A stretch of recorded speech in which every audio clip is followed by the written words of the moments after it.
Hello guys. So sa mga naka Mio Sporty na nag-convert to Mio 1, tudloan ta mo saon pagpagana inyong mga signal lights. So mura ninyo mga kailangan guys.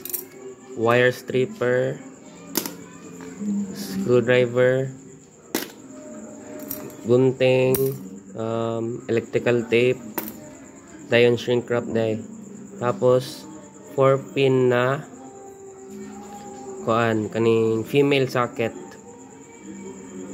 Pwede na to gamiton tong stock na Mio Sporty na harness, pero mas limpyo tanawon kung gamiton na to tong harness na kauban sa Mio 1 Winkers.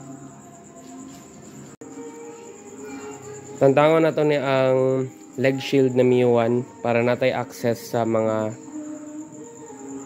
harness sa Winkers. So di na ako na ipakita sa yun na. Okay guys, naibot na to ang Mio 1 na leg shield. Ang next na to buhaton is tangon na to ni mga 2-pin na female socket. Ilisa na to og kaning 4-pin. So tantangon sa tani.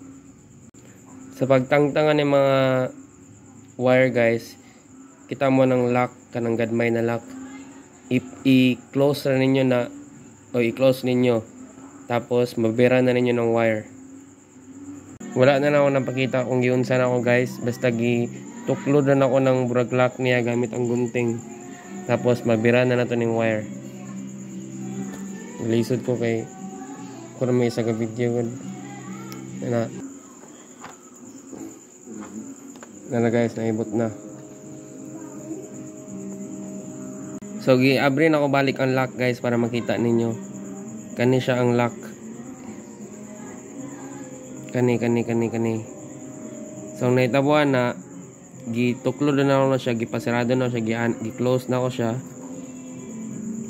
Giana na ko para makalusot siya pagawas. I-close na siya, bali i-flat nimo siya ba. Tapos sa pagbalik, syempre i-open mo siya balik para pagsulod sa socket, mo lock siya. Nauna na muna. So same na tong himuon sa isa o kani sa isa pa. Tara guys, naibot na nato ang mga socket. Proceed na ta sa kaning refitting sa socket. Gamiton na nato tong isa ka socket. Next na buhaton na to guys, kay since isa ra man ang ground wire sa Sporty, kaning duha ka itom na wire. Wait lang. Kanin duha iisa lang nato na sila. So i-connect lang nato na sila.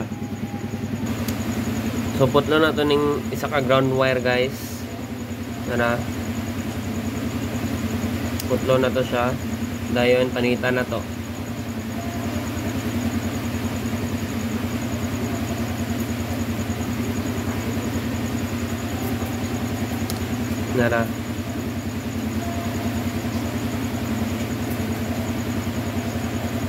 Bali mo na siya ang sa right side guys. Right side akong giputol. Tapos kanin sa left side guys, panitan na to. Kay diri man na to ibutang ang atong ground wire na sa right side. Panitan na to na siya.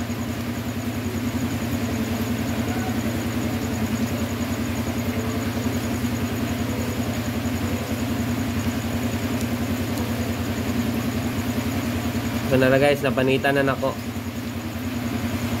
Karon i-tap na to siya diri sa isa ka ground wire.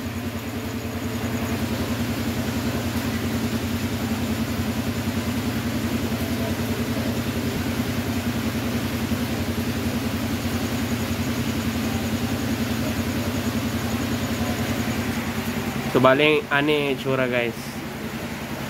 Ang duha ka itom na ground wire i-connect ra ninyo. So sa position guys, before na ko siya ibutang diri sa 4-pin na female socket, ipakita na ko sa inyo daan ang positioning sa wires para mas masabtan ninyo yung tarong. So bali ang ground wire na to, okay, Ani ang position guys. Ani man ang position, di ba? Mo ni ang mulak dire. So ana siya. Ana. Ang ground wire kay dire na to ibutang sa upper right kay naman dire ang ground wire upper right. Tapos ang green wire guys kay gilid sa ground wire. Pana siya kaning upper left. Bali dire ang green wire. Tapos ang brown wire kay nasa ubos sa green wire. So dire siya sa lower left. Tapos kaning sa ilalom guys, kaning lower right, di na nato nagamiton. So bali ani siya. I-screenshot na lang ninyo. Ana.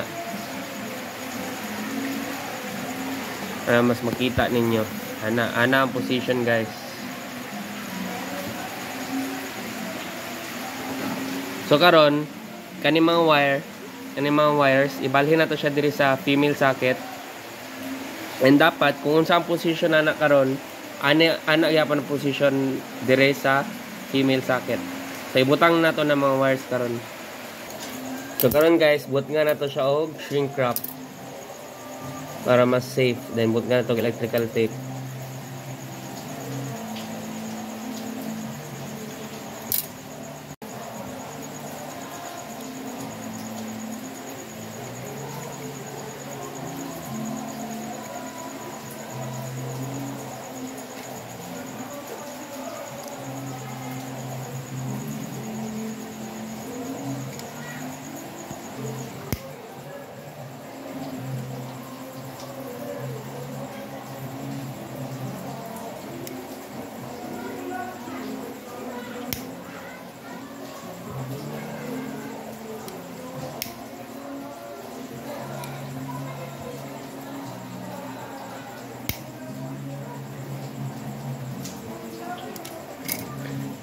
And then, boot ka na to electrical tape. Okay na guys, nabut ka na ako electrical tape and na-open na po na ako ng mga murag dalonggan sa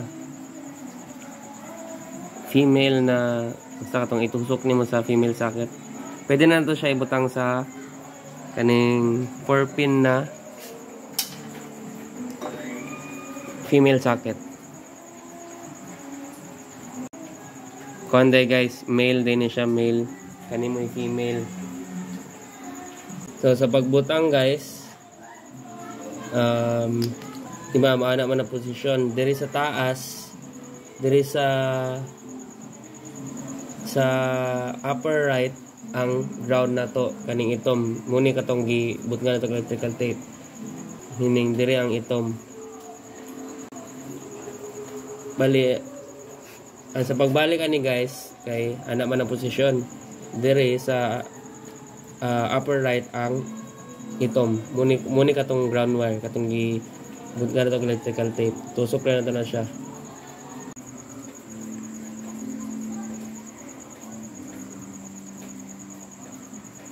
Birahan ninyo gamay para makasigurado mo na okay ang connection. So nasunod ng itom guys.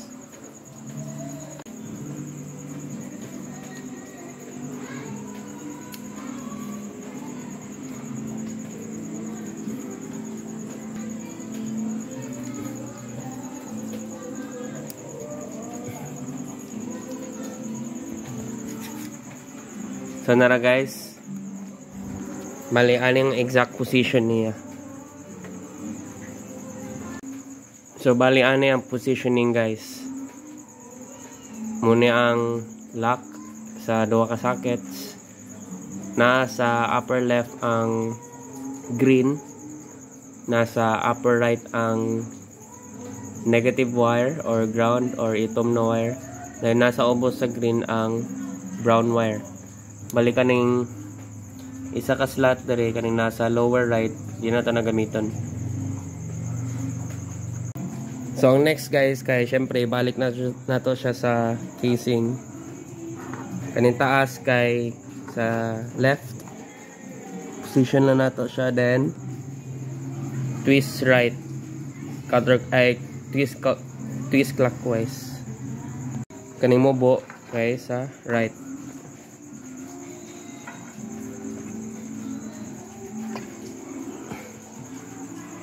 So, okay na guys. Successful na itong pag-convert sa wire.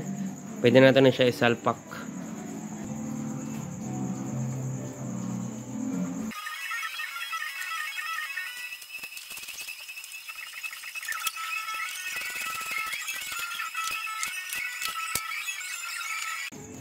Okay na guys. Ang next na to button is, syempre, testing na to kung magana siya. So, i-check na to guys. Testing na to. On na tong headlight kay to get the full effect.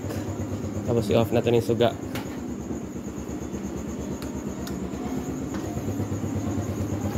So, on na tong right guys.